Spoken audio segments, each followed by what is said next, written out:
Então vamos lá, Lucas capítulo 15, os primeiros versículos, do 1 até o 7. Diz assim: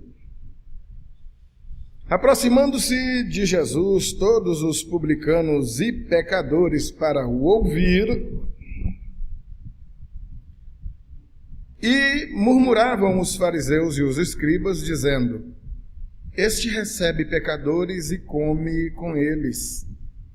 Então lhes propôs Jesus esta parábola: Qual dentre vós é o homem que, possuindo 100 ovelhas, e perdendo uma delas, não deixa no deserto as 99 e vai em busca da que se perdeu, até encontrá-la?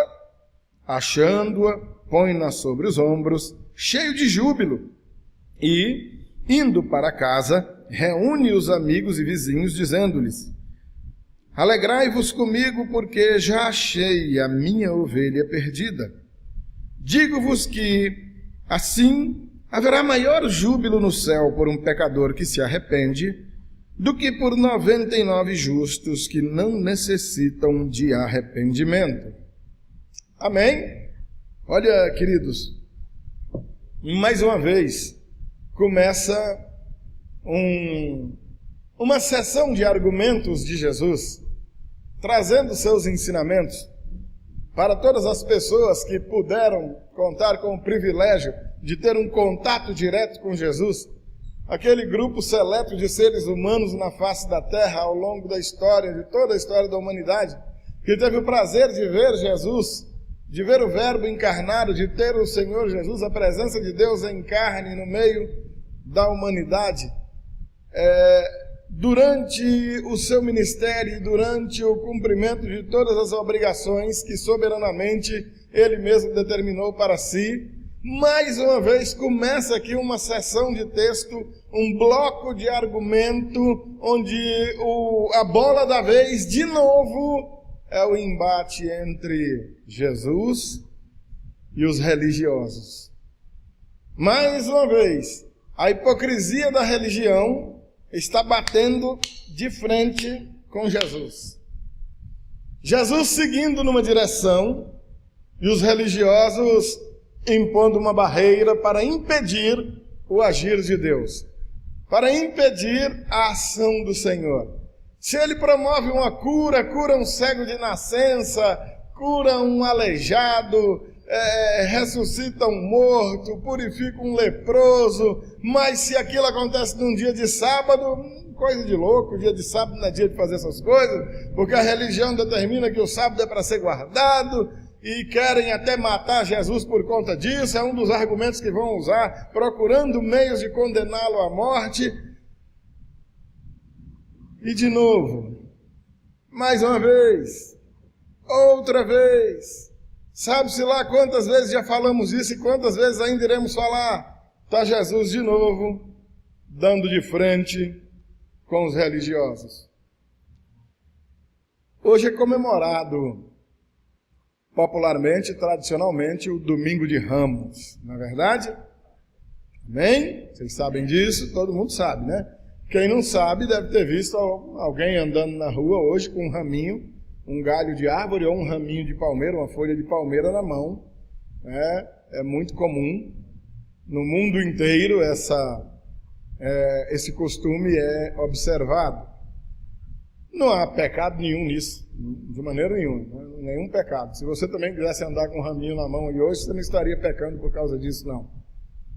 Nós não temos esse costume, o costume da tradição católica, que nós apenas respeitamos, mas não participamos. E por que se celebra esse Domingo de Ramos hoje? Mais uma cultura, uma mera cultura religiosa, que vai marcar aquele dia que abre a semana da paixão, no qual Jesus havia adentrado Jerusalém, e a população em coro aclamava-o e saudava-o como o rei que estava chegando. Bendito que vem em nome do Senhor. E estendendo aqueles ramos, está aí o motivo do Domingo de Ramos, estendendo ramos de palmeiras pelo chão, e alguns, na falta de um ramo, tiravam suas roupas de cima, sua capa, e jogava no chão para o jumentinho passar pisando por cima, enquanto entrava na cidade com Jesus o montando. Religiosamente é muito interessante, e é bom comemorar esse dia, mas não era o feito mais interessante no ministério de Jesus. O maior dos feitos de Jesus não era entrar naquela cidade montado naquele jumento para ser aclamado como um rei, que na verdade ele nunca foi. O rei de Jerusalém, o rei de Israel, ele nunca foi. Ele veio para ser, mas os israelitas não quiseram, não o receberam como rei. E essa verdade precisa ser dita, infelizmente ela é omitida, ela é escondida.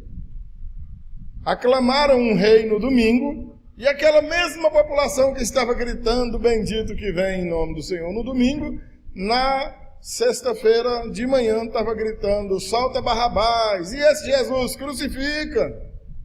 O mesmo povo. Para que os irmãos entendam que o homem precisa buscar uma firmeza em Deus, uma firmeza na palavra de Deus, e não nas tradições religiosas, sejam elas quais forem. Seja ela católica, seja ela evangélica, seja ela do raio que o parta. As tradições religiosas não têm utilidade nenhuma, com todo respeito. São bonitinhas, algumas são interessantezinhas, outras são belíssimas encheções de linguiça, outras são pecaminosas mesmo. Andar com Jesus, literalmente pegar a sua cruz e segui-lo, tem pouca gente querendo. Negar-se a si mesmo, a cada dia tomar a sua cruz e seguir Jesus, aí é dureza. As pessoas alegam ter fé, alegam ser religiosas, alegam ter fé no Senhor Jesus, mas não demonstram nenhum interesse, nenhuma boa vontade, nenhum empenho em fazer a vontade de Jesus. Em Romanos capítulo 10, o apóstolo Paulo, aliás, capítulo 10, coisa nenhuma, capítulo 5, repetindo palavras do profeta Isaías, dizia: esse povo me honra com os lábios, mas o coração está longe de mim. Não há nenhum justo, nenhum sequer. Não há quem busque a Deus. Todos a uma se extraviaram, todos se perderam. E lamentavelmente a verdade é essa. E é acerca desses que estão perdidos que o Senhor vem tratando nessa pequena parábola que ele conta aqui. Depois dessa, ele vai contar uma outra pequenininha. Você estiver vendo aí o capítulo 15, os versículos de 8 a 10, ele vai contar acerca de uma dracma perdida. É uma moeda que uma mulher tinha. Ela tinha 10 moedas e perdeu uma. E ela acende a candeia, e ela varre a casa, procurando essa moedinha que ela perdeu. E quando encontra essa moeda, então ela chama as amigas e dá uma festa, porque encontrou aquela moeda que estava perdida. Em seguida, talvez venha a mais famosa das parábolas de Jesus, do capítulo 15, versículo 11 em diante, popularmente chamada a parábola do filho pródigo. Amém? Todo mundo conhece, né? E até o nome está errado, não é a parábola do filho pródigo. A parábola não está preocupada em falar acerca de um filho pródigo. O homem, na verdade, tinha 2 filhos. Se você chamar de a parábola do homem com 2 filhos, ficaria um nome mais bonito, mas ainda não é esse o objetivo. Pode dizer a parábola de um pai.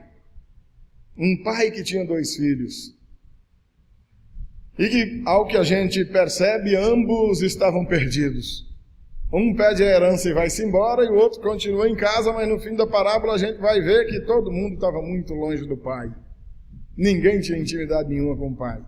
E o curioso é que, independente disso, o pai continuava o tempo todo no mesmo lugar, com o mesmo coração cheio de amor, com os braços abertos, pronto para abraçar qualquer um dos filhos que aceitasse o seu abraço, né? Porque tem isso também, né?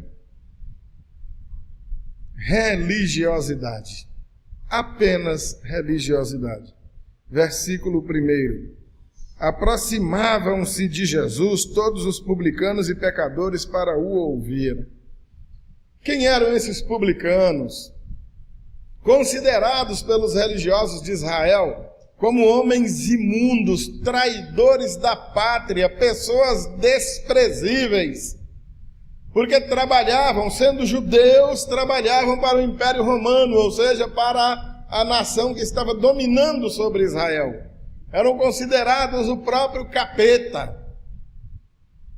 Pecadores, aqueles que eles vão equipará-los a eles, e você coloca aí quem você quiser, entenda como pecadores inveterados, prostitutas, viciados e ladrões.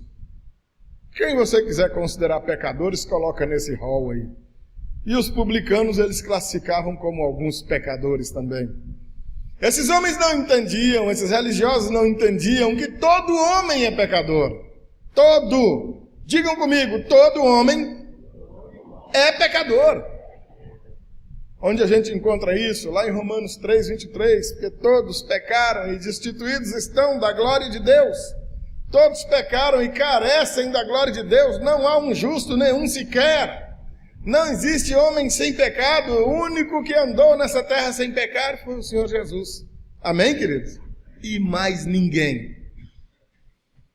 Então lá os cabras irados, está aí no versículo 2, ó. Olha a murmuração, e murmuravam os fariseus e os escribas, dizendo: este recebe pecadores e come com eles. Comer com eles é manter comunhão com eles, estar junto com eles, compartilhar de momentos íntimos com eles, viver como família, viver como irmãos. Olha, esse que vocês estão dizendo que é profeta, esse tal de Jesus, ele recebe pecadores e tem coragem de comer com eles. Estão entendendo a queixa dos religiosos? Em outro trecho dos evangelhos, Jesus já havia repreendido esses homens, dizendo para os discípulos: olha o mestre de vocês, ó, sentado com as meretrizes, com os bebedores. E o Senhor manda o recado de volta: eu não vim chamar sãos, eu vim chamar os doentes. Os sãos não precisam de médicos. Se vocês acham que estão sadios, se vocês acham que são sãos, vocês não precisam de médico, vocês não precisam de mim. Não obstante, esses outros precisam de mim. Eles estão doentes, eles sabem que estão doentes. Amém, queridos? E a cura está chegando para eles, a salvação está chegando para eles, o próprio Jesus estava com eles. Olha a murmuração dos caras: esse recebe pecadores e come com eles. Homens que se auto-justificavam, eles justificavam a si próprios. Nós somos justos, aqueles lá não são. Nós somos santos, aqueles lá não são. Nós não somos pecadores, aqueles lá são. Eles não entenderam nada. Para eles bastava ser religioso. Tanto tempo se passou, amado, nós chegamos aqui século 21, ano 2016, e até hoje tem no nosso meio quem imagine que basta frequentar a igreja, fazer visitas à igreja. Não, todo domingo eu vou. Não basta, amado. Não fique triste comigo, não. Pelo contrário, se alegre. Porque se você estabeleceu no teu coração que essa religiosidade é suficiente, pela misericórdia de Deus, você está sendo avisado de que não é. De que isso não é suficiente para a salvação. De que isso não faz de você um discípulo de Jesus. E de que isso não faz de você um merecedor do céu. Aliás, nada faz de nós merecedores do céu. Mas a graça do Senhor que veio até nós deve fazer de nós, no mínimo, pessoas dispostas a ser servas do Senhor. Amém, amados? A verdadeiramente morrer, nascer de novo, nascer para uma nova vida em Cristo, uma nova vida no Espírito Santo, uma vida que abra mão de você mesmo. É por isso que ele diz: negar-se a si mesmo. Quer vir após mim, negue-se a si mesmo. É a primeira coisa que tem que acontecer. Eu não tenho mais gostos. Meus gostos são do Senhor. Não interessa se eu gosto ou deixo de gostar. Se o Senhor gosta, eu faço. Se Ele não gosta, eu não faço. Começa por aí. Não interessa se você quer ou se você deixa de querer. Se Deus quer, você faz. Se Deus não quer, você não faz. Amém, querido? Você consegue entender isso? Isso diz respeito à vida de alguém que compreendeu o Evangelho e passou a viver segundo esse Evangelho. O que vai caracterizar a vida de uma pessoa que mudou de vida é esse novo nascimento.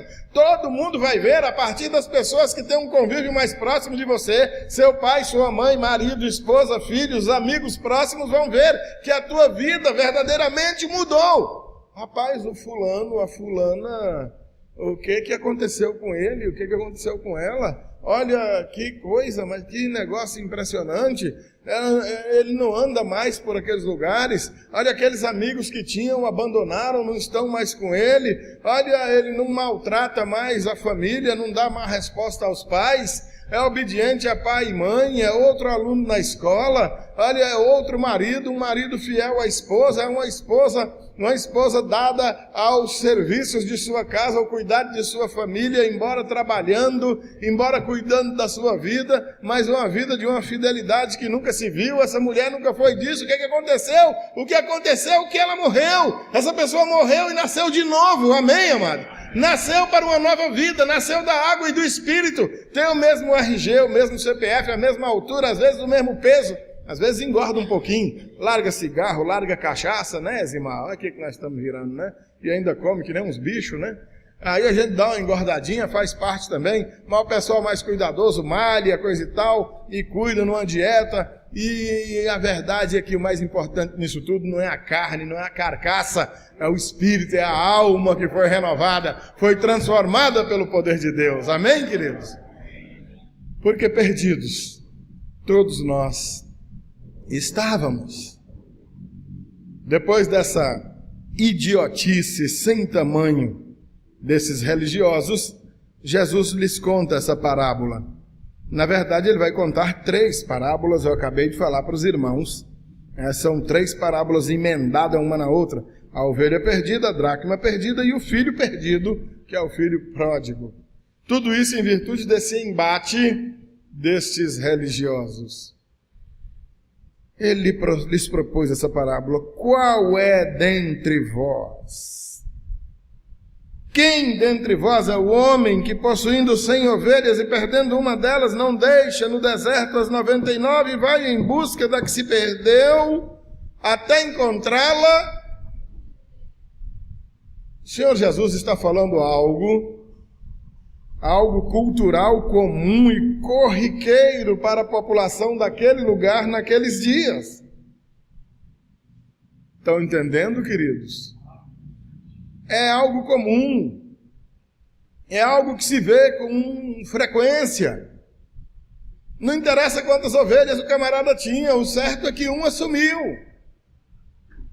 Embora o texto diz que ele deixou 99 no deserto, você pode entender esse deserto apenas como a sequidão, o estio da própria religiosidade. Não necessariamente um deserto de areia, um deserto de fome e sede, mas um determinado cuidado onde as 99 ainda tinham um mínimo de contato com o Senhor, mas não queriam. Aqueles religiosos estavam vendo o mesmo que as outras pessoas estavam vendo também. O versículo 1 está dizendo que publicanos e pecadores estavam indo ouvir Jesus. Esses homens também estavam indo ouvir Jesus, mas eles não iam ouvir Jesus a fim de se converterem àquilo que Jesus estava ensinando. Mas estavam indo ouvir Jesus a fim de pegar Jesus em alguma falta para condená-lo, para acusá-lo. Tem muita gente ouvindo o Evangelho, mas as pessoas têm as mais variadas intenções com o Evangelho. Todos temos aí os nossos sofrimentos, e o que mais se vê é alguém querendo se ver livre do sofrimento que tem à custa do Evangelho. E de alguns o sofrimento realmente vai acabar, de outros o sofrimento só vai mudar. Sofria com uma coisa, agora vai sofrer com outra. E nas vidas de alguns o sofrimento simplesmente jamais vai desaparecer. Isso acontece com a maioria de nós. Nós vencemos um inimigo hoje, mas já tem outro na fila para vir perturbar amanhã. E temos que vencê-lo amanhã também, e a vida segue. Tem um leão para matar todo dia. Não é não, irmã Francisca?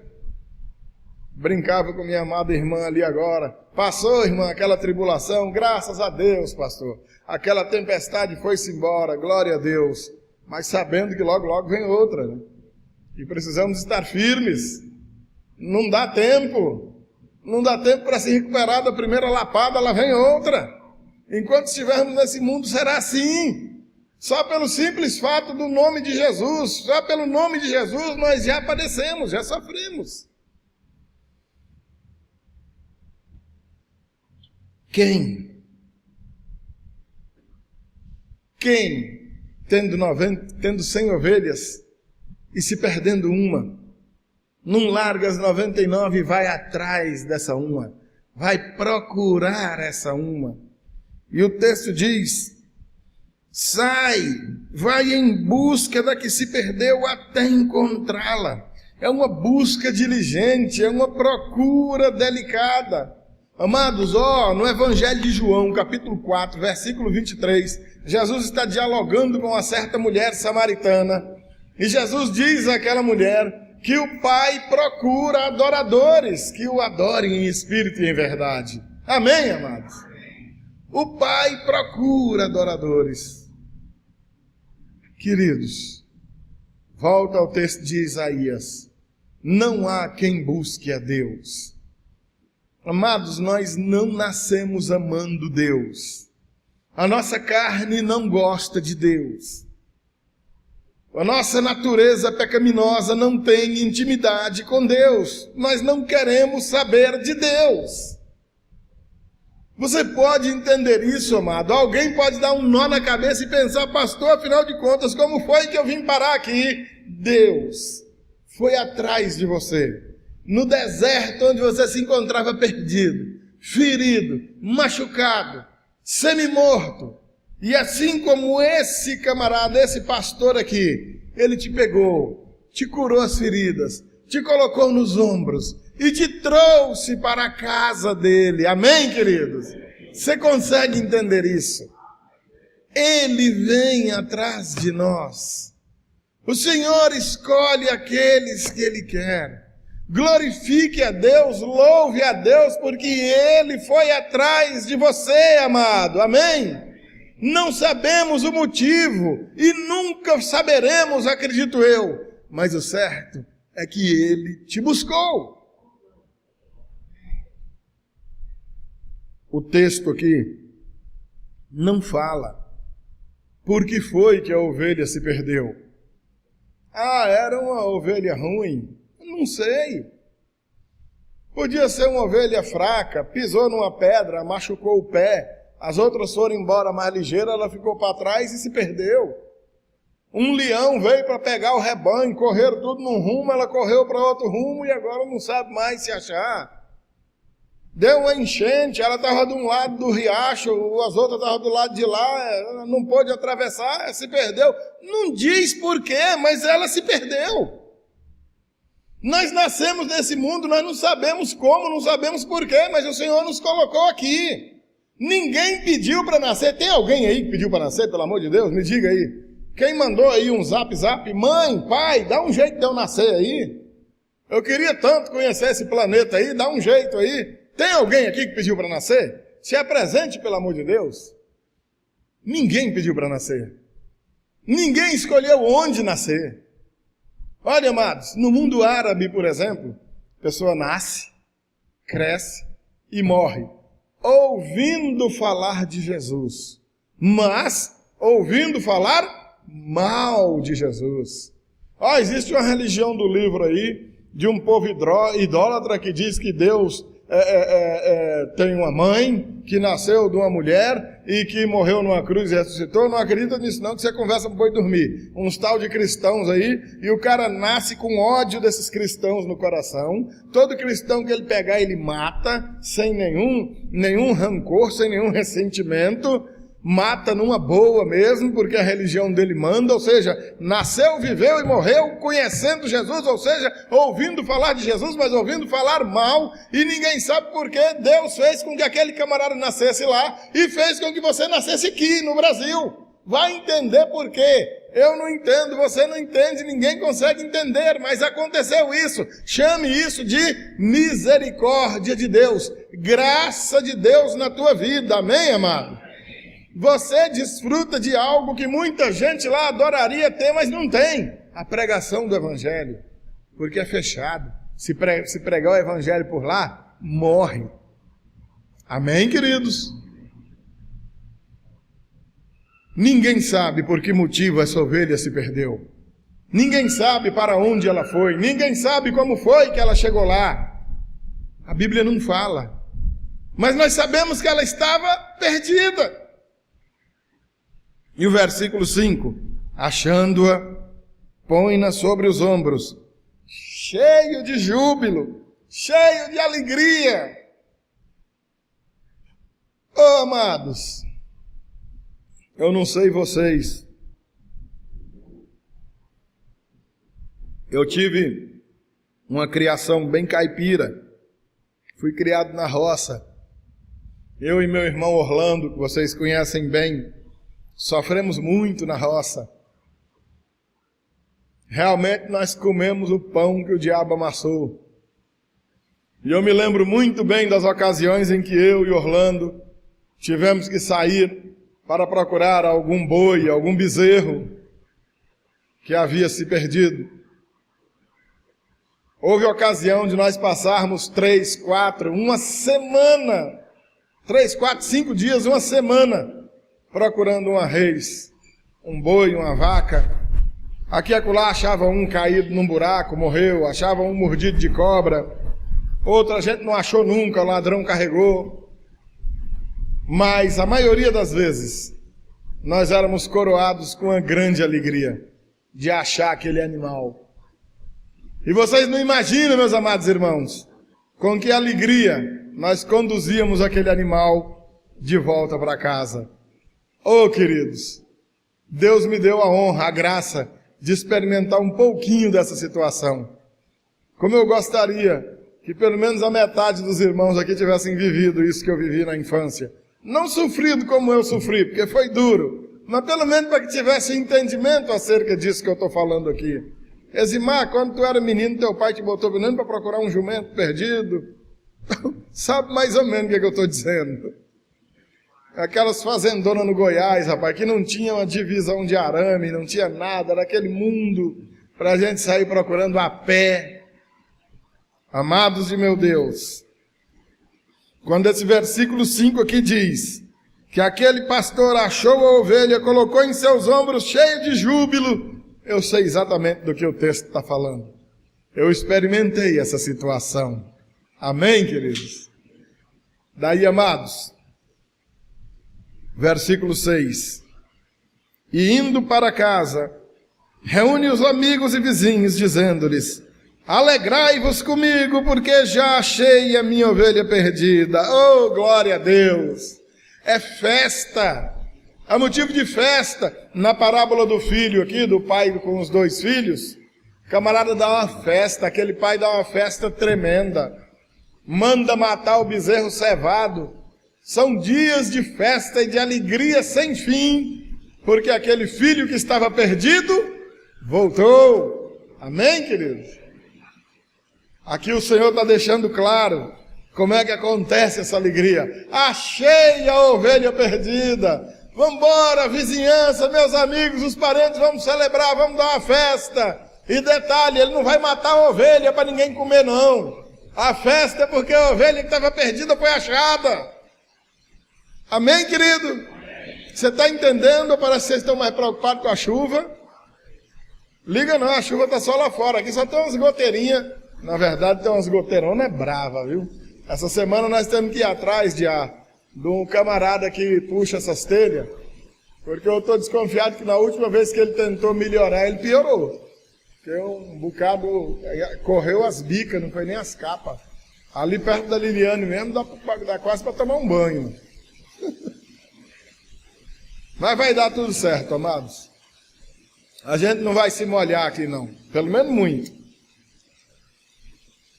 Versículo 7, queridos, para que a gente possa trazer o desfecho dessa ministração. Prestem bem atenção. Digo-vos que, assim, haverá maior júbilo no céu por um pecador que se arrepende do que por 99 justos que não necessitam de arrependimento. Amém, queridos?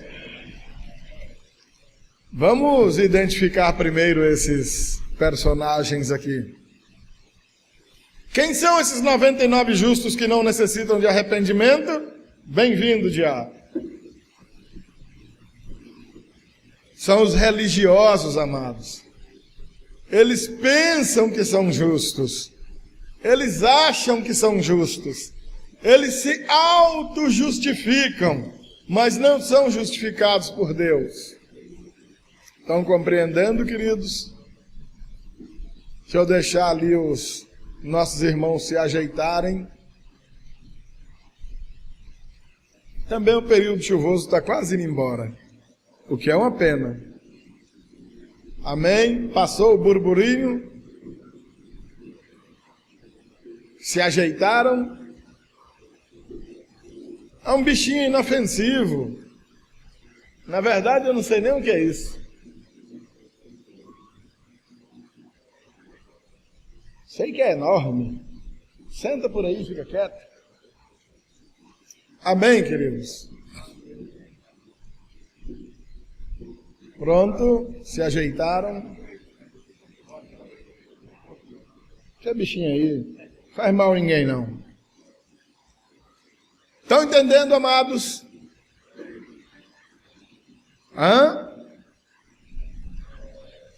A bicha está aqui, está quietinha aqui, não vai mais perturbar ninguém não. Está no meu bolso. A maior festa ainda no céu, por causa de um só, maior júbilo no céu por um pecador que se arrepende, do que por 99 pseudo-justos que acham que não necessitam de arrependimento. Amados de meu Deus, prestem bem atenção. Arrependimento é a palavra. Vamos dizer para você acordar? Arrependimento, vamos lá? Mudança de atitude. Mudança de mente. Mudança de vida. Novo nascimento. Reconhecimento de que não somos justos, de que não justificamos a nós mesmos e que somos totalmente dependentes da justificação que vem do Senhor. Amém, amados? É indispensável, queridos. Eu estou tentando mudar aqui um pouquinho o estilo, a essência da pregação, para que eu traga de volta os irmãos à atenção da pregação. Está engraçado aqui ver debaixo da telha alguns irmãos cobertos com guarda-chuva, mas faz parte também. Essa chuvinha vai logo passar, até porque ela não é uma chuvinha, é uma lapa de uma chuva. Amém, queridos? Necessidade de arrependimento. Indispensabilidade de arrependimento. Arrependimento verdadeiramente é o que diz respeito à conversão, a então passar a ser justo, justificado pelo Senhor, e não por nós mesmos.